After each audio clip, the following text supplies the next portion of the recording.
আসসালামু আলাইকুম। ইউনিপাথ এডুকেশনের পক্ষ থেকে আজকের ক্লাসে আপনাদেরকে স্বাগতম। আশা করি আপনারা সবাই ভালো আছেন। গত ক্লাসে আমরা পড়েছিলাম যুক্ত ভাজ্যিম। প্রথমত ভাজ্যিম কাকে বলে? উপরের লাইনে, একটা লাইনের উপরের সারিতে যে বর্ণগুলো থাকে ব্যঞ্জন বর্ণ সহকারে, তাকে আমরা বলি মূল বর্ণ। আর নিচের লাইনে কোনো রকম ব্যঞ্জন বর্ণ ছাড়া, শুধুমাত্র স্বরবর্ণ ছাড়া শুধুমাত্র ব্যঞ্জন বর্ণ যেগুলো বসে তাদেরকে আমরা বলি ভাজ্যিম। এখন কথা হচ্ছে, ভাজ্যিম আমরা সব ব্যঞ্জন বর্ণ ভাজ্যিম হিসাবে বসে না। টোটাল ব্যঞ্জন বর্ণ আমাদের আছে 19টি, তার মধ্যে 3টি ভাজ্যিম হিসাবে বসবে না। কি কি? সাং দিগুত, সাং বিয়প, সাং জিয়ত। এই 3টা ব্যঞ্জন বর্ণ ব্যতি রেখে আর সব 16টা ব্যঞ্জন বর্ণই নিচে বসবে, এবং তাদের উচ্চারণও আমরা জানি। কিভাবে জানি? তাদের যে নাম, সেই নামের শেষের অক্ষরটাই হচ্ছে তাদের উচ্চারণ। যেমন গিয়কের ভাচ্চিমের উচ্চারণ ক, থিয়ত ভাচ্চিমের উচ্চারণ ত, তারপরে ফিয়প ভাচ্চিমের উচ্চারণ হচ্ছে প, শেষের যেটা। আচ্ছা, এইগুলা ছাড়াও আরো 11টি ভাচ্চিম আছে। এদেরকে আমরা বলি যুক্ত ভাচ্চিম, কেননা 2টা ব্যঞ্জন বর্ণ সহকারে এরা বসে।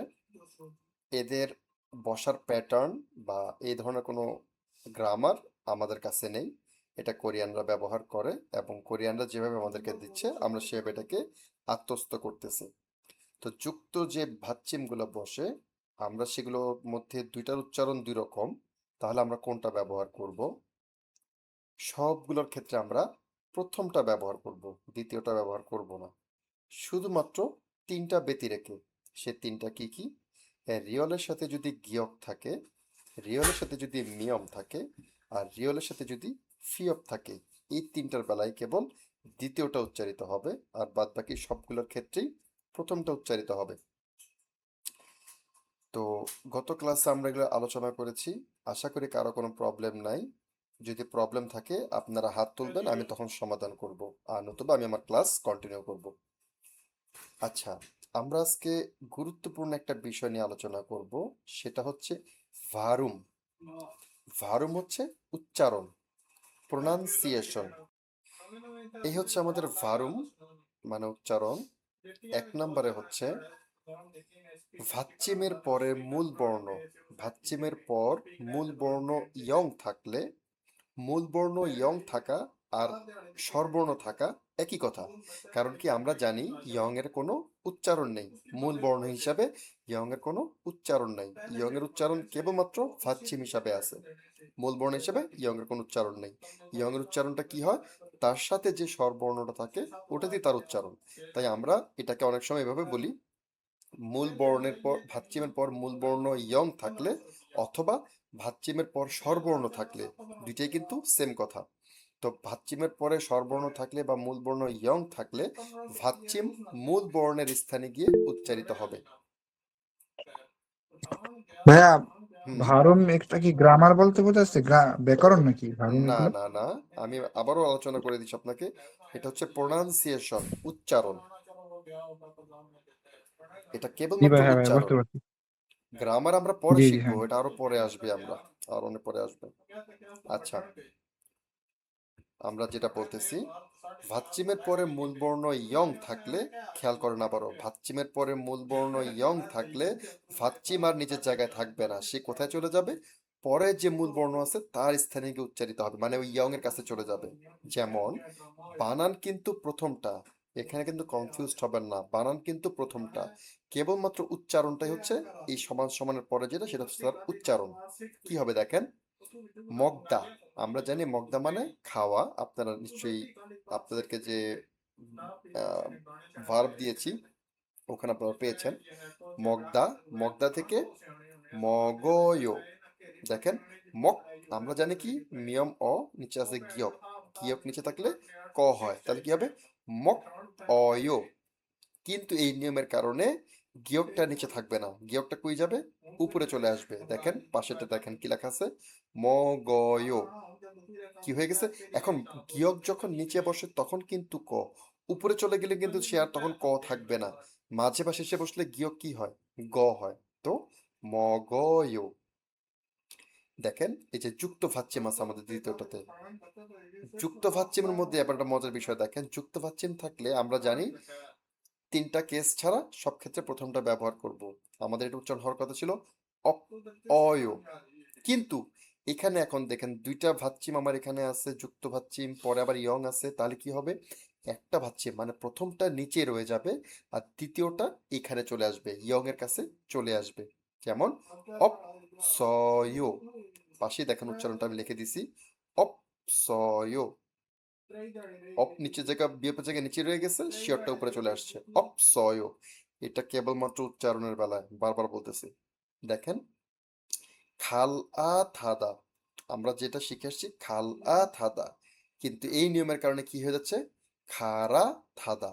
দেখেন খারা থাদা।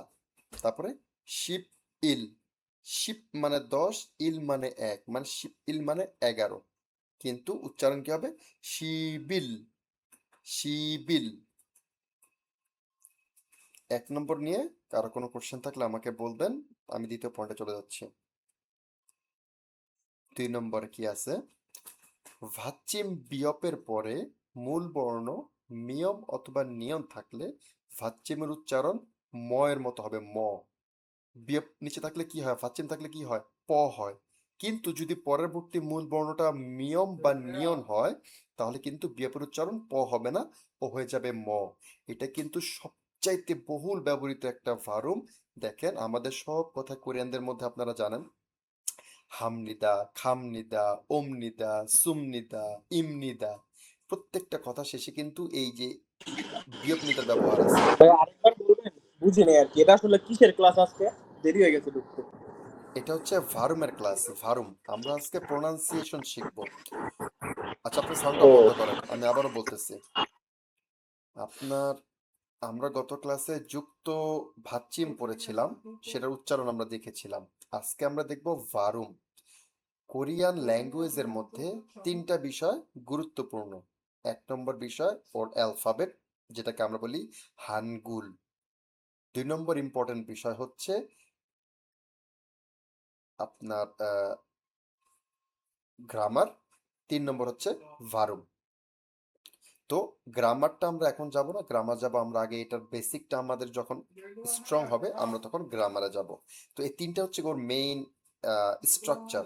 ও আগে আপনার অ্যালফাবেটগুলোর উপরে ও গ্রামার দিয়ে দাঁড়ায়, আর 3 নম্বরে ওর উচ্চারণটা ঠিক করতে হয়। আপনার লিসেনিং শুনতে বা লিসেনিং করতে, কথা বলতে, স্পিকিং করতে আপনার ভারমের উচ্চারণ, আপনার লিখতে পড়তে গেলে ভারমের কোনো ব্যাপার স্যাপার নেই, আপনার বলতে গেলে বা শুনতে গেলে কিন্তু তখন ভারম মাস্ট। কারণ কি দেখবেন আপনি একরকম পড়তেছেন কিন্তু আপনি শুনতেছেন অন্যরকম, এটা হচ্ছে কি ভারমের কাজ। সো ভারমটা ইম্পর্টেন্ট। আচ্ছা 1 নম্বরটা আপনাদের দিচ্ছি। 2 নম্বরটা হচ্ছে ভাচ্চিম বিয়োগের পরে মূল বর্ণ মিয়ম বা নিয়ম থাকলে ভাচ্চিমের উচ্চারণ ময়ের মতো হবে।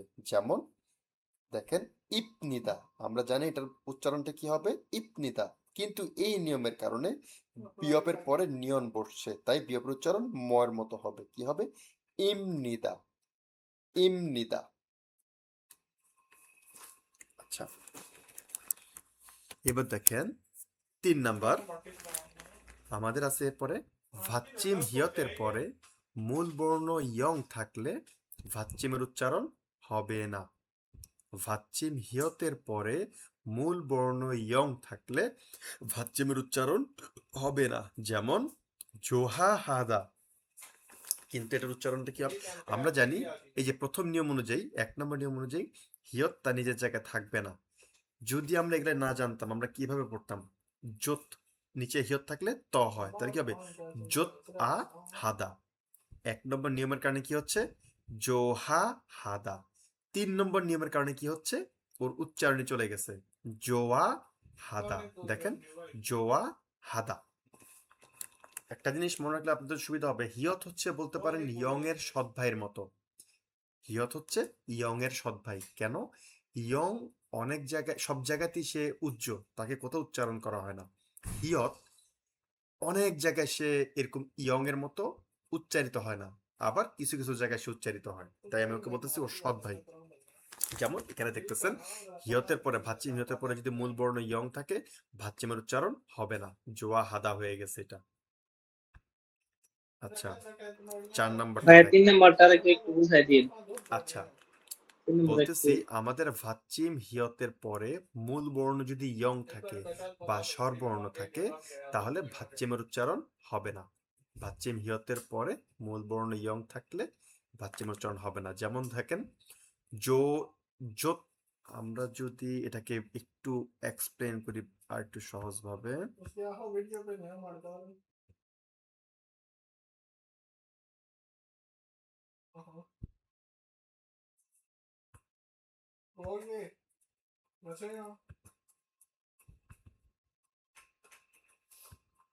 আমাদের বানান হচ্ছে জিয়ত ও নিচে আছে ইয়ত, তারপর আছে আ,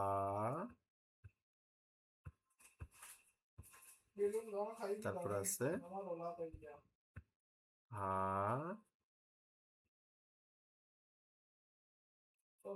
তারপর আছে দা। বেসিক ভাবে আমরা কি জানি, আমাদের আছে জওকারে জো, নিচে আছে হিয়ত, হিয়তের ভাচ্চিমের উচ্চারণ কি ত,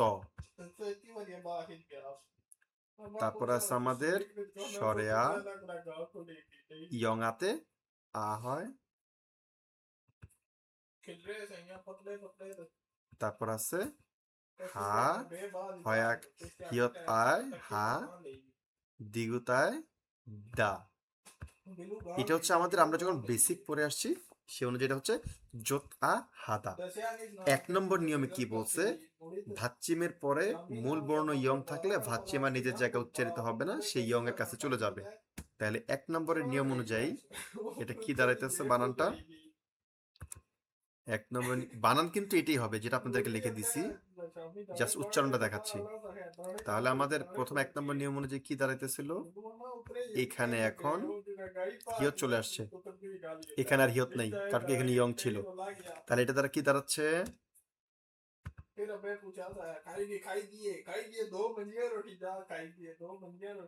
আমাদের এটা কি দাঁড়াচ্ছে, এটা হচ্ছে জোহা হাদা, যেহেতু জোহা হাদা। 3 নম্বর নিয়মে কি বলছে, ভাচ্চিম হিয়তের পরে মূল বর্ণ যদি ইয়ং থাকে তাহলে হিয়তটাই উঠে যাবে, ও আর থাকবেই না। তাহলে কি দাঁড়াচ্ছে, হিয়তটাই উঠে যাবে, ও আর থাকবে না, ইয়ং এর জায়গায় ইয়ং থাকবে। তাহলে ইয়ং এ আ কি হবে, আ, তাহলে কি দাঁড়াচ্ছে জোয়া হাদা। এই নিয়ম অনুযায়ী আমাদের কি দাঁড়াচ্ছে জোয়া হাদা। ঠিক আছে,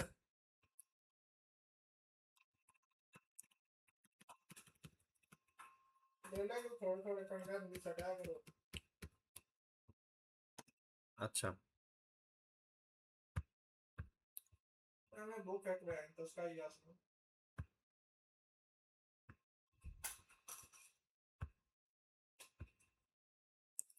হ্যাঁ, এটা গেল আমাদের 3 নম্বর। 4 নাম্বারটা দেখেন, 4 নাম্বারটা খুব বেশি আহামরি কিছু না। 4 নম্বরে বলছে ভাচ্চিম হিয়তের পরে মূল বর্ণ যদি গিয়ক দিগুত বিয়প জিয়ত, এই 4টা থাকে। ভাচ্চিম হিয়তের পরে মূল বর্ণ হিসেবে যদি গিয়ক দিগুত বিয়প জিয়ত থাকে তাহলে তারা যথাক্রমে হিয়তটা উঠে যাবে, আর গিয়ক দিগুত বিয়প জিয়তের জায়গায় ক্রমান্বয়ে কি হবে, খিয়ক থিয়ত ফিয়প ছিয়ত এরা হয়ে যাবে, এরকম উচ্চারণ হয়ে যাবে। একটা মজার জিনিস খেয়াল করেন, গিয়কের পাতলা রূপ হালকা রূপ কোনটা, খিয়ক। দ্বিগুতের হালকা রূপ কোনটা, থিয়ত। বিউপের হালকা রূপ কোনটা, ফিয়প। জিয়তের লাইট রূপ কোনটা, ছিয়ত। বুঝতে পারতেছেন, এটা কিন্তু লাইট হয়ে যাচ্ছে। আমরা জানি হ কিন্তু একটা লাইট বর্ণ, লাইট একদম আপনার হালকা উচ্চারণ, ফলে এই ভাচ্চিম হিয়তের পর যখন মূল বর্ণ এই 4টা বসতেছে, ভাচ্চিম হিয়ত গিয়ে ওদের সাথে গিয়ে অ্যাড হয়ে যাচ্ছে, অ্যাড হওয়ার ফলে ওদের উচ্চারণটাও হালকা হয়ে যাচ্ছে। দেখেন উচ্চারণের যেমন উদাহরণ দেওয়া আছে, মান, মান্থা। এটাকে যদি ভেঙে আমি দেখাই বানানটা,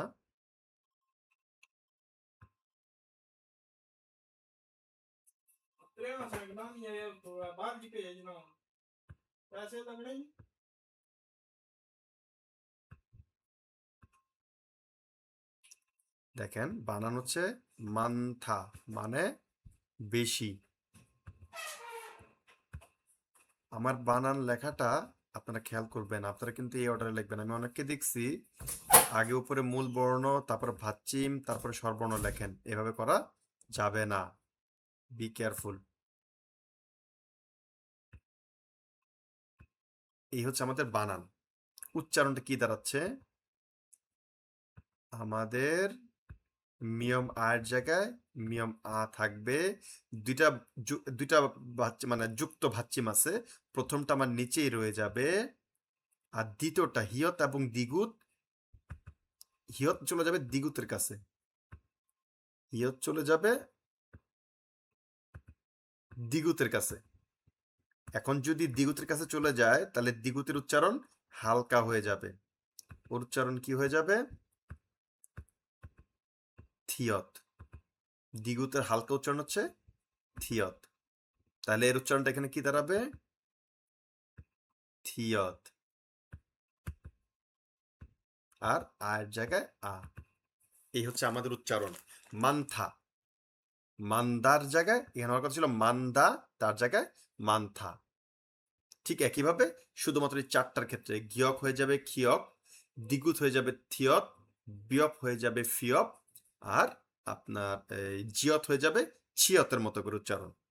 এবং প্রত্যেকটারই দেখতে একই রকম, সো আপনাদের মনে করতে কষ্ট হবে না একটু। ও যেটা আপনাদেরকে বলতে ভুলে গেছিলাম সেটা হচ্ছে, আল্লাহর হস্তে এই যে আপনাদেরকে যে শীটটা আমি দিচ্ছি ভারুমের, এটা আপনারা সবাই প্রিন্ট করে ফেলবেন। প্রিন্ট করে আপনারা আপনাদের পড়ার টেবিলে সাজা রাখবেন।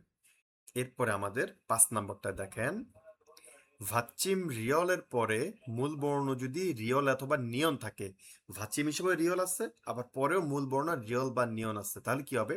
ভাচ্চিম আর উচ্চারণ, ভাচ্চিম আর এই রিয়ল দুইটা একসাথে হয়ে যাবে, দুইটা একসাথে হয়ে লয় লর মতো উচ্চারিত হবে, লয় ল। যেমন ধরেন আল্লাম, যেমন আমার নাম হচ্ছে শাহেনশাহ আলম। আলম কিন্তু লেখার কোনো কৌশল নেই। আপনার দেখেন, যদি আপনাকে দেখাই,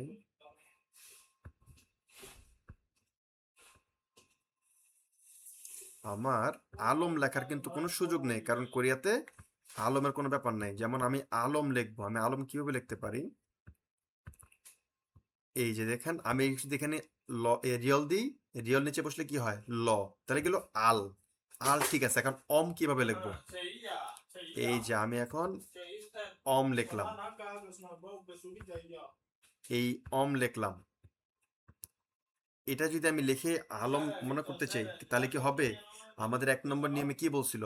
ভাচ্চিম রিয়লের বা ভাচ্চিমের পরে যদি মূল বর্ণ ইয়ং থাকে, ভাচ্চিম ইয়ং এর কাছে চলে যাবে। তাহলে এটার উচ্চারণ কোরিয়ানরা কিভাবে করবে? এটার উচ্চারণটা কোরিয়ানরা করবে এভাবে, রিয়ল অ মিয়ম। আমি লিখতেছি এই প্রথমটা, কিন্তু কোরিয়ানরা উচ্চারণ করবে কি? আরম। উপরে উঠে গেলে তো লয়ের উচ্চারণ, রিয়ল উচ্চারণ র এর মতো হয়ে যাবে, তাহলে কি হয়ে যাবে? আরম। তাহলে আমি আলম লিখবো কিভাবে? আল্লাহ লিখবো কিভাবে? এইখানে হচ্ছে কি আপনার এই আমরা যে এখন যেটা শিখতেছি, এটার হচ্ছে কি কাজ, সেটা হচ্ছে ভাচ্চিম রিয়লের পরে যখন আমরা মূল বর্ণ রিয়ল থাকে বা নিয়ন থাকে, তখন তার উচ্চারণ লয় ল হয়ে যায়, লয় ল। যেমন ধরেন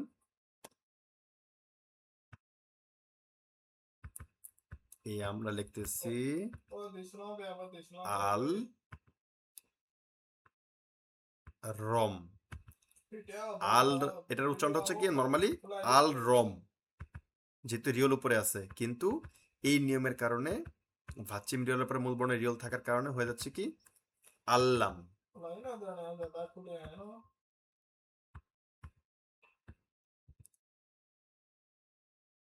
আমাদের কি দাঁড়াচ্ছে? আল্লাম। তারপর দেখেন কোরিয়াতে আমরা জানি কোরিয়ার 2টা বড় উৎসব আছে, একটা হচ্ছে সুসক মানে নবান্ন উৎসব, আর একটা হচ্ছে সল্লাল। আমরা সবাই শুনে যাচ্ছি সল্লাল, কিন্তু ওর বানানটা কি আপনারা কেউ খেয়াল করছেন কিনা জানি না। ওর বানানটা হচ্ছে সল নাল। সল মানে নতুন, নাল মানে দিবস, নতুন দিবস মানে নববর্ষ। কিন্তু এর উচ্চারণ ওরা কিভাবে করতেছে, ওই যে বললাম একটু আগে যে নিয়মটা আমরা পড়লাম, ভাচ্চিম রিয়লের পরে মূল বর্ণের নিয়ম থাকার কারণে এটা হয়ে গেছে লয় ল, মানে এরকম হয়ে যাচ্ছে।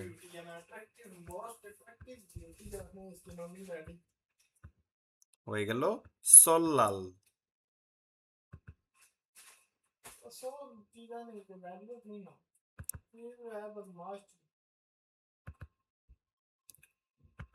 সল্লাল। এই হচ্ছে আমাদের 5 নাম্বারটা। ভাচ্চিম রিয়লের পরে মূল বর্ণ রিয়ল বা নিয়ন থাকলে ভাচ্চিমের উচ্চারণ লয় লয়ের মতো হবে, যেমন আল্লাম, সল, সল্লাল।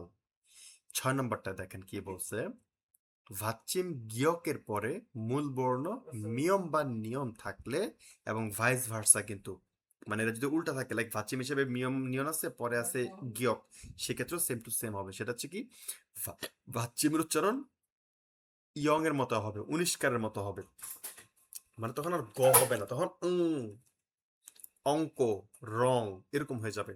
যেমন দেখেন জাক নিয়ন, বানান হচ্ছে জাক নিয়ন, কিন্তু উচ্চারণ কি করতেছে, জাং নিয়ন, উচ্চারণ করতেছে জাং নিয়ন। তারপর কি আছে, বাকমূল, নিচে গিয়ক উপরে মিয়ম, ফলে কি হয়ে গেছে বাংমূল, জাং নিয়ন বাংমূল।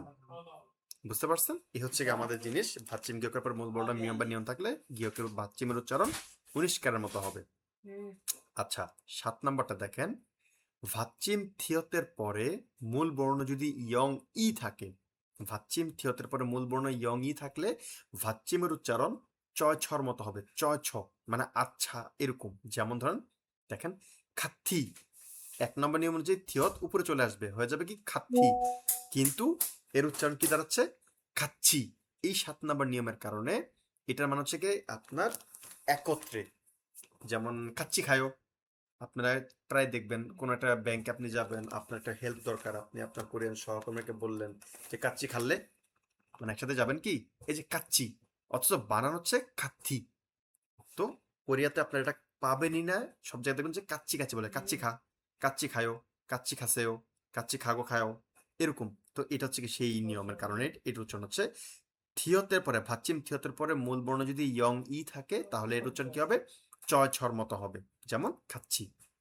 আবারও দেখেন ভাচ্চিম থিয়তের পরে মূল বর্ণ যদি ইয়ং আ থাকে তখন কি হবে, তখন কিন্তু চয় ছ হবে না, তখন কি হবে তয় থ বা থয় থর মতো হবে।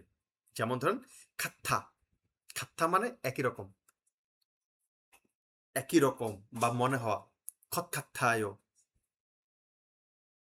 মানে দেখতে একই রকম লাগে, তো খাত্থা, থয় থ, খাত্থা।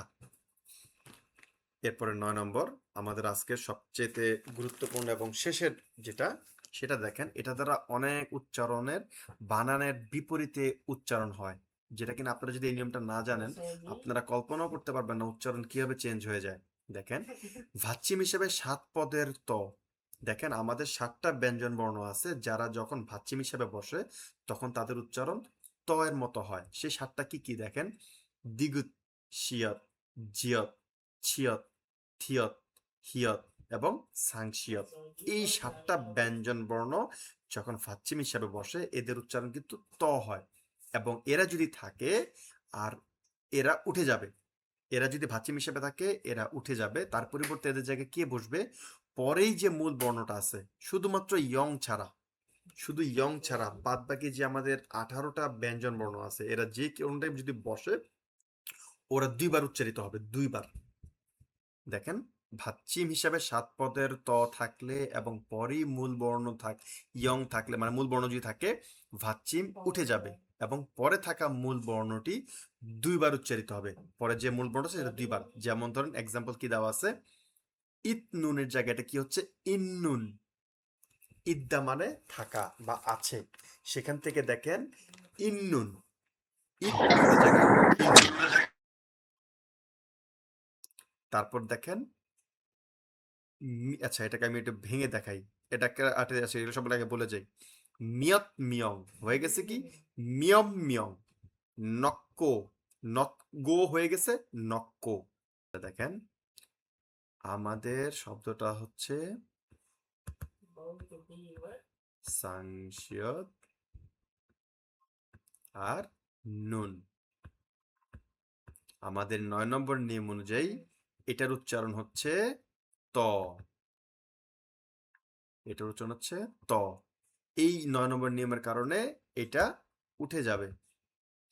এর পরিবর্তে কি হবে, পরের মূল বর্ণ দুইবার উচ্চারিত হবে। পরের মূল বর্ণ কোনটা? পরের মূল বর্ণ কিন্তু এটা না, এটা কিন্তু ভাচ্চিম। মূল বর্ণ হচ্ছে কি এটা। পরের মূল বর্ণ যদি ইয়ং থাকে সেক্ষেত্রে কিন্তু কিছুই হবে না, যেমনে যেমন আছে তেমনি তেমনি উচ্চারিত হবে। যদি ইয়ং বাদে আর অন্য কোনো কিছু থাকে সেক্ষেত্রে কেবল আমাদের এই নিয়মটা প্রযোজ্য হবে। যেমন ধরেন এখানে আমাদের মূল বর্ণ কি আছে? নিয়ন। এই নিয়নটা এখানে বসবে। তাহলে আমাদের বানান কি দাঁড়াচ্ছে? উপরে আছে ই, নিচে আছে দন্তান্ন, পরে আছে নিয়ন উ, নিচে আছে দন্তান্ন। তাহলে কি দাঁড়ালো? ইন্নুন, ইন্নুন। আচ্ছা, এরপর আমরা যেটা দেখেছি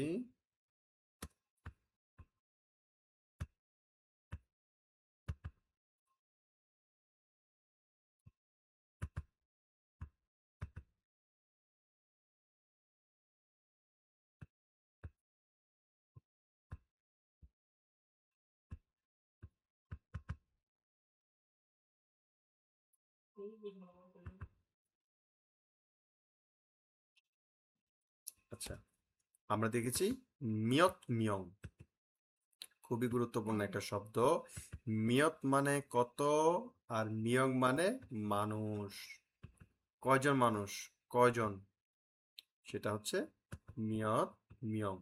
আপনাদের এটা এখন শব্দ তো জানার দরকার নেই, যেহেতু আমরা শব্দ এখনো পড়ি নেই। আপনারা শুধু বানান বা উচ্চারণেই থাকেন, তাহলে হবে।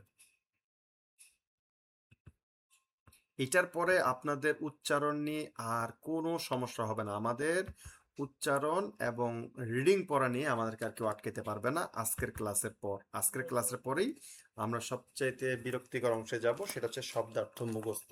আপনাদের মিনিমাম 400-500 মতো শব্দার্থ মুখস্থ করতে হবে। মনে রাখবেন, আপনি 10টা পড়লে দেখবেন যে আপনি 5টা মনে রাখতে পারছেন, 5টা মনে থাকবে না। মনে রাখার শর্ত হচ্ছে বারবার পড়বেন এবং একবার পড়ে বারবার রিভিশন দিবেন। সকাল দুপুর রাত 1 সপ্তাহ টানা একই পড়া যদি রিভিশন দেন মাথায় গেঁথে যাবে।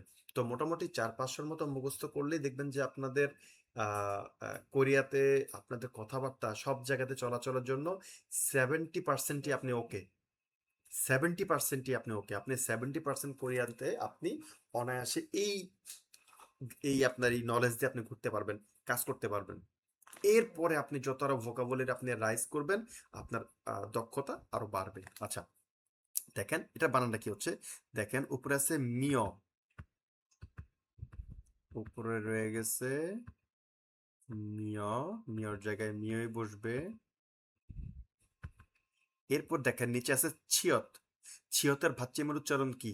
ত। তাহলে এটা উঠে যাবে। এ উঠে গিয়ে কি বসবে? পরের মূল বর্ণ দুইবার বসবে। পরের মূল বর্ণ হচ্ছে মিয়ম, তার মানে ছিয়তের জায়গায় এখানে মিয়ম বসবে। আচ্ছা, আর পরে তো যেটা আছে সেটা তো থাকবেই, পরেরটা চেঞ্জ হবে না কোনো, যেভাবে আছে সেভাবেই থাকবে।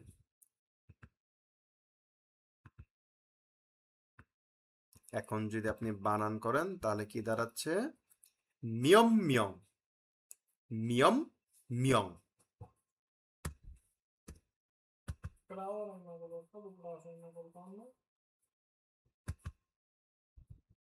আর সর্বশেষ আরেকটা দেখাই দিই।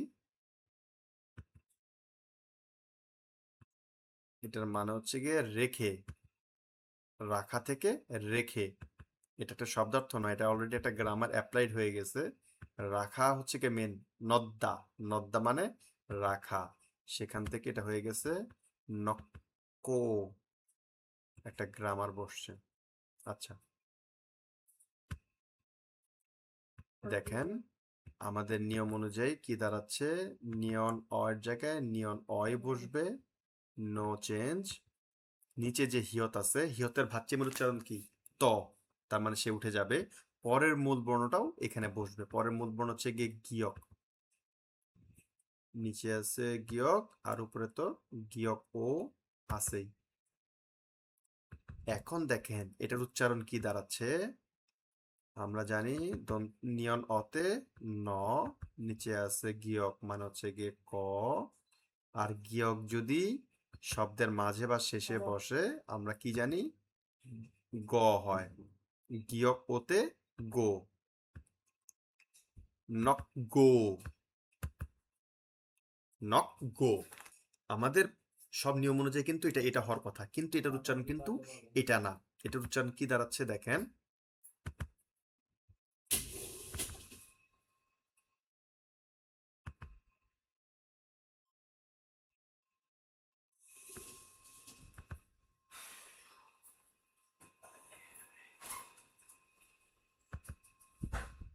এটা উচ্চারণ দাঁড়াচ্ছে নক্কো, নক্কো।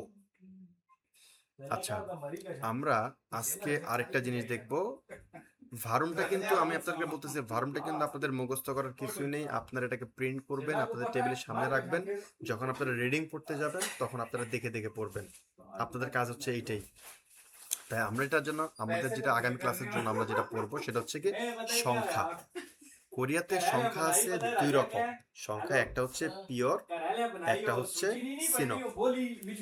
আপনাদের যে কাজ, আপনাদেরকে আমি নেক্সট ক্লাসে সংখ্যা নিয়ে ডিটেল আলোচনা করব, কিন্তু নেক্সট ক্লাসের জন্য আপনাদের কাজ হচ্ছে আপনারা সিনো কোরিয়ান 1 থেকে 10 পর্যন্ত এবং পিওর কোরিয়ান 1 থেকে 10 পর্যন্ত ঠোঁটস্থ মুখস্থ করে ফেলবেন। আমাকে কোরিয়ান লিখবেন, পাশে উচ্চারণ লিখবেন, এভাবে করে করে আমাকে পাঠায় দেবেন। ভাই আমার একটু কথা ছিল ভাইয়া। হ্যাঁ, ভাই এখানে পিওর কোরিয়ানে হানা লেখা, এটা কি আমরা হানা পড়বো না হান পড়বো? না, আচ্ছা আচ্ছা, আপনি এটা অ্যাডভান্স বলতে যাচ্ছেন, আপনি এটা হানা পড়বেন। দেখেন ওর নাম হচ্ছে হানা, হানা দুল সেত নেত দাসত ইয়সত ইলগোপ ইয়দল আহোপ ইয়ল, ওর নাম হচ্ছে এটা।